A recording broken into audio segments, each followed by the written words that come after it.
It's the Prentice Allsup Heating and Air Coach's Corner, fueled by Donut Country and McDonald's on 1019 100.5, 1450 WGNSSports.com and Big G TV.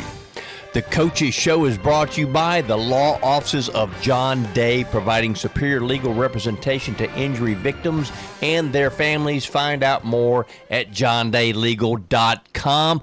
Danny Brewer. Now, I'm happier than a hog in slop right now because I'm joined by two Rutherford County girls basketball legends. We got Shanice Cason, the head coach at Vergne High School, and her assistant, Caitlin Oliver, who I believe, Coach Oliver, tell me a little bit about it, but I think All-Star at Oakland, is that right? Former Patriot? So, yes, tell us a little bit about who you are and what you're doing right now.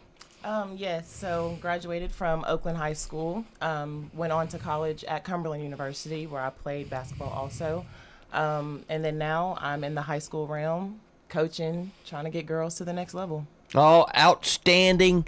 I know last night's game, a big rivalry game. Smyrna is always special no matter what the records are because it's Smyrna Laverne, and that thing's been going on since about 1989. So a little bit about the game last night. Tell me a little bit give me your thoughts on it before we turn it over to Coach Cason. Give me your thoughts a little bit about how things played out last night in the game. I know y'all got beat by Smyrna, but tell me a little bit about your thoughts on it. Just hustle, and then it just came down to the details of the game, making free throws, getting rebounds, loose balls, making free throws. And so, I just feel like Laverne got out-hustled last night, and that was just the result of the game. I think that you said something twice, and I 100% agree with the free throws. They made free throws, which I talked to Coach Drayton a little bit about after the game. I'm like, man, the free throw shooting, and I think that I don't know what the stats were, but I think when you look at it percentage-wise, I think they made close to 70% of theirs, and I'm not sure what you guys shot, but it wasn't nearly that. No. And then just taking care of the ball, valuing each possession, limiting turnovers, things like that. And so, again, the details of the game. So whenever we think about free throws, so if you and Coach Cason were to get on the line with those girls, who's going to outshoot who? Do you think y'all can still outshoot those girls in free throws? Absolutely. We probably still do in practice when we do get up there and shoot it. So. Yeah. Well, maybe if you lead by example, maybe that's what you need to do. Is you need to say, okay, look, I'm going to see how many I can make in a row, and then you can see how many you can make in a row, and then I got a feeling who would win. But anyway, so maybe that could be a little bit of inspiration. But let's talk a little bit about some other things that happened this week. Tell me a little bit about what happened this week as far as we'll turn over to Coach Case in a minute, but I want to get your thoughts, Coach Oliver. How this week has gone for Laverne High girls basketball. I would say the two games, Stewart's Creek and Smyrna.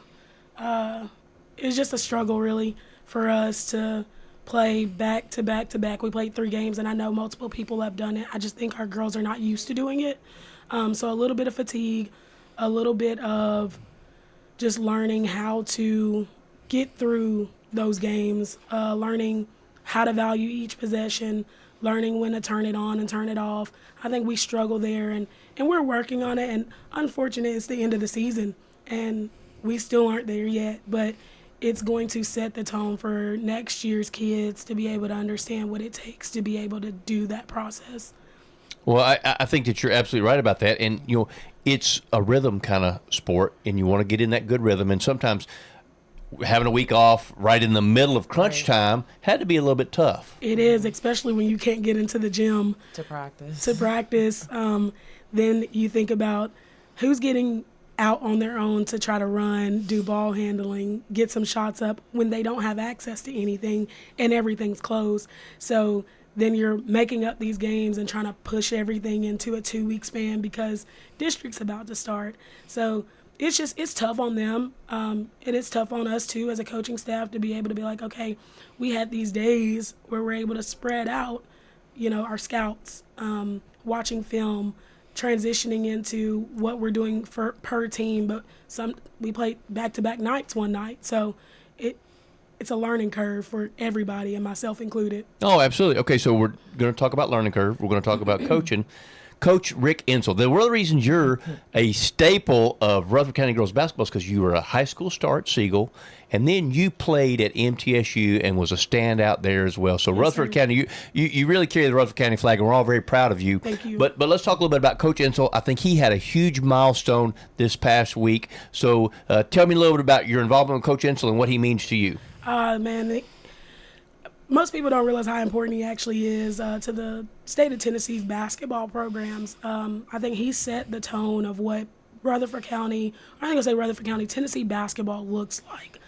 He's just a phenomenal coach. His character, his passion, just really proud of him winning 500. Like, I know he's capable of doing it because he's had some really good teams. Shout out to my team. But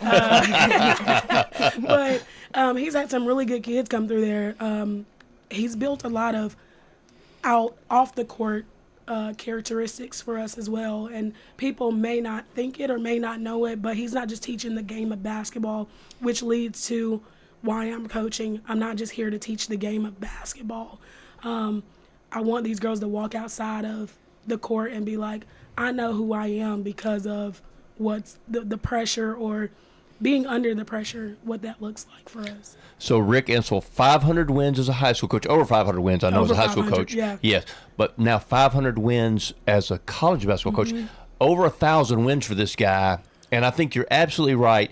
He is the set the bar. Yes. And that's it set it pretty doggone high. Yes. But that's helped. But he coaches the game of life, and that's what you're trying to do. Absolutely. These girls, we're in a different generation of knowing how to conquer life outside of ball.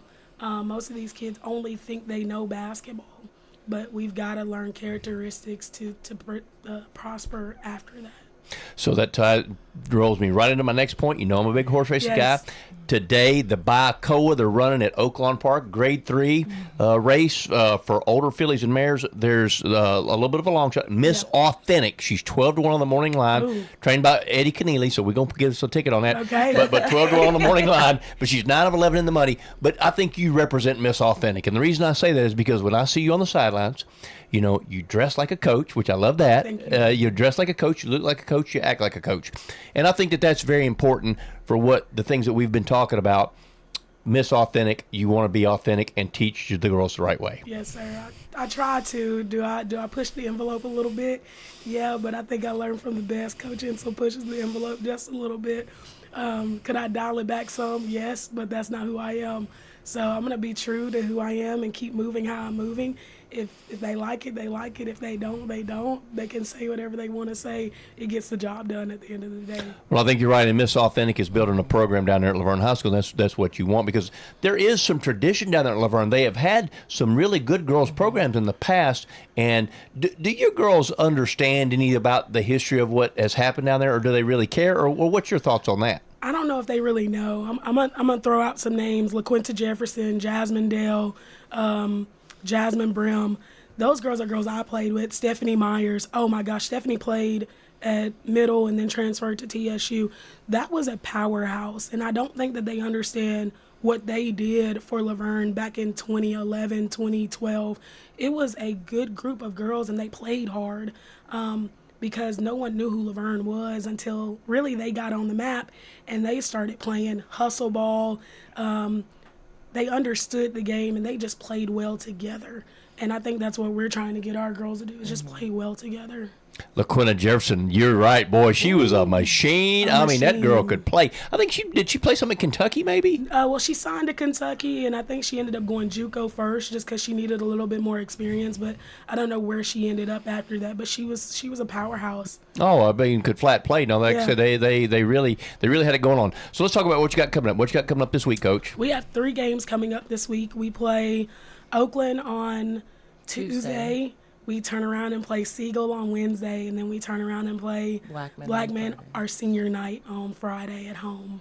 Okay, so another big week, another 3-game week, and then I think the next week is when district tournament starts, right? District tournament does start, so it's interesting to see where we're going to fall. We did split with Smyrna, so I have to look back at the bylaws and double-check how that looks like for us, but we'll see where we finish up. It's either going to be 3 or 4.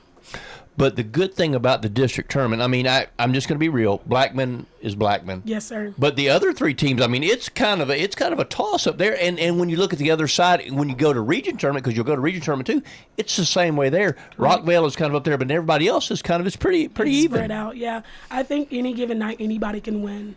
It's going to depend on, like we said earlier, free throws, the details, valuing the possession, and just being able to say, we want it, and it's going to be who wants it.